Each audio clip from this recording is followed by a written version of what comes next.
रायबरेली जनपद के ऊंचाहार सिक्स को बड़ी सियासी तस्वीर सामने आ रही है, जहां मनरेगा बचाओ संग्राम के मंच से कांग्रेस सांसद राहुल गांधी ने केंद्र सरकार पर सीधा और कड़ा हमला बोला है। रायबरेली के ऊंचाहार क्षेत्र के उमरन गांव में हजारों मनरेगा मजदूरों, किसानों और कांग्रेस कार्यकर्ताओं की मौजूदगी में राहुल गांधी ने साफ शब्दों में कहा, देश की सत्ता अब किसानों और मजदूरों की नहीं बल्कि चुनिंदा पूंजीपतियों की सरकार बन चुकी है। राहुल गांधी का आरोप है कि आरएसएस और प्रधानमंत्री नरेंद्र मोदी बाबा साहेब अम्बेडकर, संविधान और महात्मा गांधी की सोच को खत्म करना चाहते हैं। उन्होंने कहा कि आजादी से पहले जैसी हालत थी आज फिर वही हालात लौट रहे हैं। गरीब की जमीन छीनी जा रही है, उनके अधिकार खत्म किए जा रहे हैं और सरकारी योजनाओं का लाभ सीधे अदानी अंबानी जैसे बड़े उद्योगपतियों तक पहुंचाया जा रहा है। राहुल गांधी ने मंच से मनरेगा मजदूरों को भरोसा दिलाया कि कांग्रेस उसके साथ खड़ी है और मनरेगा को कमजोर करने की किसी भी साजिश को सफल नहीं होने देगी। मंच पर मौजूद अमेठी के सांसद केएल शर्मा ने भी सरकार पर निशाना साधते हुए कहा कि मनरेगा का नाम बदलना महात्मा गांधी की आत्मा को ठेस पहुंचाने जैसा है। उन्होंने ऐलान किया कि मनरेगा बचाओ समिति पूरे प्रदेश में जन जागरण अभियान चलाएगी। पूर्व प्रत्याशी अतुल सिंह ने भी दो टूक कहा, मनरेगा गरीब और कमजोर वर्ग के लिए वरदान रही है, लेकिन मौजूदा सरकार के फैसलों ने मजदूरों की रोजी रोटी पर सीधा हमला किया है। ऊंचाहार से उठी ये आवाज अब सिर्फ एक सभा नहीं बल्कि आने वाले दिनों में सत्ता के लिए एक बड़ी चुनौती बनती जा रही है। देखिए हमारी खास रिपोर्ट। अब मनरेगा योजना लाई और मनरेगा योजना का लक्ष्य था कि हिंदुस्तान में जो भी मजदूरी करे मनरेगा के रेट से कम के लिए मजदूरी ना करे। लक्ष्य ये था, जहां मनरेगा का रेट हुआ करता था वहां पूरे देश में एक प्रकार से मिनिमम वेज बढ़ गई। लक्ष्य यह भी था कि इस प्रोग्राम को दिल्ली से ना चलाया जाए, लखनऊ से ना चलाया जाए, बड़े बड़े अफसरों के ऑफिस से ना चलाया जाए, मगर जो हमारी तीसरी कड़ी है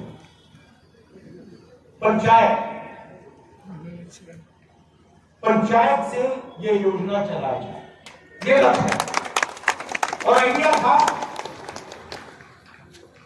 कि जो हमारे पंचायत के प्रधान हैं, जो लोकल बॉडी के लिए चुनाव जीत के आते हैं, उनकी थोड़ी जिम्मेदारी होनी चाहिए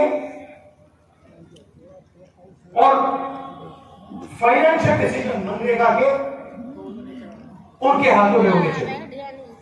यह लक्ष्य था और मनरेगा ने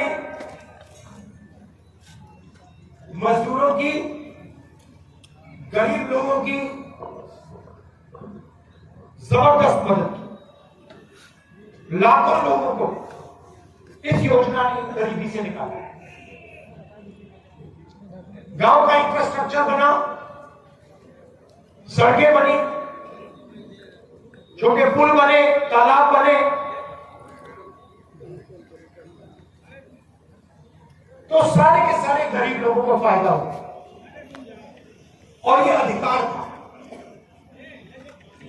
कोई भी मजदूर अगर मनरेगा का अधिकार मांगता था तो कानून था कि उसे देना पड़ता है। यह कांग्रेस पार्टी और यूपीए की योजना।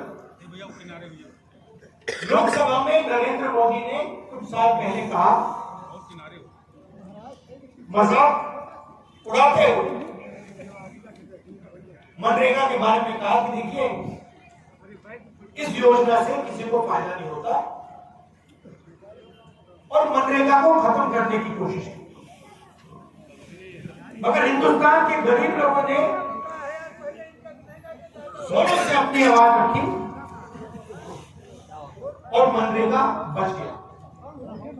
जब कोविड की बीमारी आई, बाकी सब योजनाएं फेल हो गई, मगर मनरेगा हमारे मजदूरों की और देश की रक्षा की। अब नरेंद्र मोदी जी अदानी की मदद करने के लिए, अंबानी की मदद करने के लिए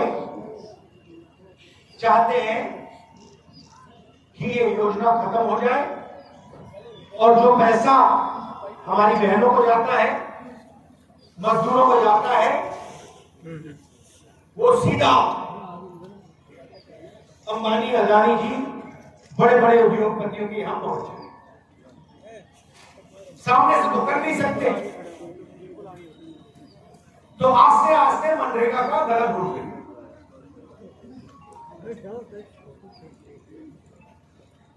अब उन्होंने कहा है कि मनरेगा सिर्फ दिल्ली की सरकार की जिम्मेदारी नहीं होगी, स्टेट की सरकार को मनरेगा का 40% पैसा देना पड़ेगा। और आप देखना, ये जो बीजेपी की स्टेट की सरकारें हैं, इनमें से एक भी 40% पैसा नहीं देगी। हमने आपको कहा कि मनरेगा पंचायत का प्रोग्राम है, प्रधानों का प्रोग्राम है।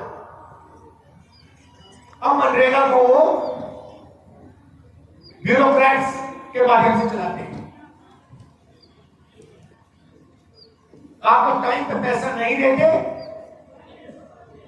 और मैं गारंटी करके कह रहा हूं, ये योजना जिसने आपकी रक्षा की है, इसको बीजेपी वाले खत्म करने जा रहे हैं। नाम बदला, गांधी जी का अपमान किया, वो भी बड़ी बात है, मगर उससे भी बड़ी बात यह है कि जो हमारे गरीब मजदूर हैं, जिनको आज की महंगाई में रक्षा की जरूरत है, उनके हाथों से नरेंद्र मोदी उनका हक छीन लिया। कांग्रेस पार्टी ने पूरे देश में ऐसी मीटिंग्स कराई, क्योंकि हम नहीं चाहते हैं कि ये योजना बंद हो, क्योंकि हम जानते हैं जैसे ही ये योजना बंद होगी, सबसे ज्यादा नुकसान हिंदुस्तान के गरीब मजदूरों को होगा।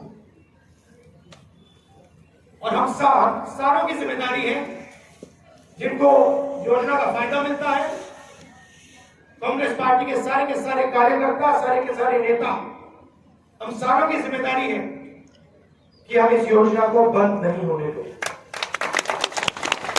गांधी जिंदाबाद, जिंदाबाद जिंदाबाद गांधी जिंदाबाद, जिंदाबाद जिंदाबाद। जो हमारा संविधान है, अंबेडकर जी का संविधान है, वो उसको खत्म करना चाहते हैं। संविधान में लिखा है हिंदुस्तान के हर नागरिक को एक वोट मिलना चाहिए। जब हम लोकतंत्र को आगे बढ़ाते हैं, लोकसभा, विधानसभा और विधानसभा से आगे पंचायत, जिला परिषद, लोकल जो गवर्नमेंट है, तो हम संविधान की रक्षा करते हैं। नरेंद्र मोदी जी संविधान को खत्म करना चाहते हैं, इसीलिए वो लोकतंत्र की तीसरी कड़ी को खत्म करना चाहते हैं, क्योंकि वे जानते हैं कि हिंदुस्तान की जनता की शक्ति राजनीतिक शक्ति, पंचायत को मजबूत करने से आएगी, जिला परिषद को मजबूत करने से आएगी, लोकल बॉडी के जो चुनाव होते हैं उसको मजबूत करने से आएगी। ये राय संविधान की है। आरएसएस और नरेंद्र मोदी चाहते हैं कि संविधान रद्द हो, खत्म हो। अंबेडकर जी की जो सोच है उसको वो मिटाना चाहते हैं, गांधी जी की सोच को मिटाना चाहते हैं, और जो आजादी से पहले हिंदुस्तान था वैसा एक बार फिर हिंदुस्तान बनाना चाहते हैं, जहां आपके हाथों से आपकी जमीन छीनी जाए, आपके सारे के सारे हक छीने जाए, आपकी सारी योजनाएं छीने जाए और योजनाओं का पैसा अंबानी अदानी जैसे लोगों को दिया जाए, आपकी जमीन अदानी अंबानी के हवाले कर दिया जाए और आप भूखमरी की ओर सारी की सारी चलो, ये इनका लक्ष्य। तो हमें एक साथ खड़ा होना है। हिंदुस्तान की सरकार अंबानी अदानी की सरकार है, किसानों की मजदूरों की सरकार नहीं है। और इस देश को अंबानी अदानी की सरकार से कोई फायदा होने वाला नहीं है। जबरदस्त नुकसान होगा, आपकी जमीन, आपका भविष्य आपके हाथों से छीन लिया जाएगा। तो मुझे बहुत खुशी हो रही है कि आज यहां हमारी बहनें आई हैं, मनरेगा के मजदूर आए हैं। आप लोगों को घबराना नहीं है, कांग्रेस पार्टी आपके साथ खड़ी है। हम इस योजना को खत्म नहीं होने देश का पीएम कैसा हो, देश का पीएम कैसा हो। क्योंकि ये कोई राजनीतिक उस पर नहीं है। आप लोगों को जो जॉब कार्ड होल्डर है हमारे, ये उनको समझाने के लिए ये चौपालों का आयोजन किया जा रहा है। क्योंकि हर गांव में चौपाल हमारे लोग कर रहे हैं। आज ये महाचौपाल हो रही थी तो राहुल जी आए थे, तो उनके साथ आपका ये करना था। अब ये क्योंकि ये स्कीम जब इन्होंने इसका नाम चेंज किया, पहले तो महात्मा गांधी जी का नाम हटाया, उसके बाद इनके अंदर उसने तमाम प्रावधान जो मनरेगा के अंदर थे, जो आपके हक की बात थी, उनको भी हटाया इन्होंने। क्योंकि ये शनै शनै इस स्कीम को खत्म करना चाहते हैं। ये लोग बड़ा प्रचार कर रहे हैं कि हमें तो 100 दिन देते थे मनरेगा में, हमने 125 दिन किया। लेकिन आपको पता है कि उसके अंदर 60 दिन इन्होंने कह दिया, रबी और खरीफ की फसल में 60 दिन मनरेगा का कार्यक्रम बंद रहेगा। और उसके बाद अगर हम इसकी सच्चाई करें, क्योंकि जहां जहां भी भारतीय जनता पार्टी की सरकारें हैं, और क्योंकि मैं अमेठी का सांसद हूं तो मैंने वहां जब पता किया तो इन्होंने इस वित्तीय वर्ष में 1073 लोगों को ही सिर्फ 100 दिन का परिवारों को रोजगार दिया। क्योंकि ये स्कीम इन्होंने खत्म करने के लिए पार्लियामेंट में ये बिल लाए, बिल के ऊपर पूरा इंडिया गठबंधन, पूरे अपोजिशन के सांसदों ने इसका विरोध किया। और लेकिन इन्होंने ध्वनि मत से इस बिल को पास कराया और ये लागू किया। और उसके बाद आपका जो नुकसान होने जा रहा है, इसमें आपको समझना है। क्योंकि ये जो स्कीम थी कांग्रेस ने लाई थी कि गारंटी योजना के तहत आप 100 दिन का एक परिवार को रोजगार देंगे। लेकिन धीरे धीरे अब आप आंकड़े उठा के देख लीजिए कि जहां जहां भी भारतीय जनता पार्टी की सरकारें हैं, उन्होंने मनरेगा को कुचलने का काम किया। यहाँ पे प्रधान काफी बैठे होंगे, उनका जो मटेरियल का पैसा है आज तक सरकार ने नहीं पेमेंट किया। पिछले 11वें महीने में राहुल जी की दिशा की मीटिंग थी तो उन्होंने देखा कि ये पॉइंट उठ सकता है कि लेबर की मजदूरी देनी पड़ेगी, तो 4 महीने की मजदूरी राहुल जी के आने से पहले दे दी। तो ये सारी चीजें हैं। क्योंकि ये जब 10% राज्य सरकार नहीं दे पा रही तो 40% कहां से देगी? क्योंकि एक स्कीम चल रही है जल जीवन मिशन, आप जानते हो कि उसके अंदर भी राज्य सरकार का योगदान होता है। वो स्कीम का क्या हाल है मेरे से बेहतर आप लोग जानते हैं। तो ये जब अब क्या स्कीम में जब कांग्रेस का टाइम होता था तो कांग्रेस की सरकार होती थी तो हम लोग 90% सरकार जो धन था वो केंद्र से भेजते थे, 10% स्टेट गवर्नमेंट का योगदान होता था। जब ये 10% नहीं कर पाए तो अब इस अधिनियम के तहत उन्होंने ये कर दिया है कि 40% शेयर जो है स्टेट गवर्नमेंट का होगा और 60% केंद्र देगी। तो आप सोच लीजिएगा कैसे होगा, प्रधान लोग समझते हैं। दूसरा, प्रधानों का जो कांग्रेस ने ग्रामीण अर्थव्यवस्था को सुदृढ़ करने के लिए और ग्रामीण अंचलों को ताकत देने के लिए ये किया था कि आप अपने स्कीमें खुद गांव के अंदर बनाइए, जो आपको गांव की जरूरत है वो स्कीम बनाइए, मनरेगा के तहत उसके अंदर मजदूरी करवाइए, लोगों को थोड़ा धन भी मिले, गांव की अर्थव्यवस्था सही हो। अब इन्होंने कह दिया कि हम तय करेंगे सेंटर से कि आपको क्या गांव में जरूरत है वो तय करेंगे। आप लोगों का जो गांव के लोगों का प्रधानों का रोल ही खत्म हो जाएगा, क्योंकि आगे राहुल जी ने बोलना है। तो मैं थोड़ा सा इतना कि अपने हक को पहचानिए, क्योंकि ये लोग क्या हर दिन अखबार में विज्ञापन दे रहे हैं कि हम 125 दिन का रोजगार देंगे। तो आप उनसे एक ही बात पूछिए कि भैया जब 10% आपका हिस्सा देना था वो तो आपने दिया नहीं, तो आप जब 40% सरकार को देना पड़ेगा तो कहां से ये होगा। तो बस अपने हक को पहचानिए, क्योंकि राहुल जी ने पूरे इंडिया गठबंधन ने पार्लियामेंट में इसकी लड़ाई लड़ी है। अब ये आह्वान है हमारे कांग्रेस कमेटी का, ऑल इंडिया कांग्रेस कमेटी का, राहुल जी, खड़गे जी, सोनिया जी, प्रियंका जी, हमारे तमाम नेता विरोधी दल के, सबने ये ठाना है कि इस बात को लेके गांव तक जाएं। जो आप लोगों का जिनका हक मारा जा रहा है उन तक ये बात पहुंचाएं कि मनरेगा स्कीम के अंदर क्या था आपके लाभ के लिए, और ये जो नया अधिनियम ला रहे हैं, ये नया कानून ला रहे हैं, जो उसमें आपका क्या हित होने जा रहा है, उसको थोड़ा समझने की बात है। क्योंकि हम छोटी छोटी पंचायतें कर रहे हैं हर गांव सभा में, तो उसके अंदर हम समझाने की कोशिश कर रहे हैं कि आप अपने हक की आवाज को पहचानिए और इस मूवमेंट का हिस्सा बनिए। क्योंकि कोई भी मूवमेंट खाली पार्लियामेंट में सफलता से नहीं होती जब तक इसके अंदर आपकी जन भागीदारी नहीं होती। तो आप इसके अंदर भागीदार बनिए। लड़ाई राहुल जी लड़ेंगे आपकी, लेकिन भागीदारी आपकी होनी चाहिए। जब तक आपकी भागीदारी नहीं होती कोई भी आंदोलन सफल नहीं हो सकता। हाथ उठा के कह दीजिए कि हम इस आंदोलन के अंदर भागीदारी करेंगे।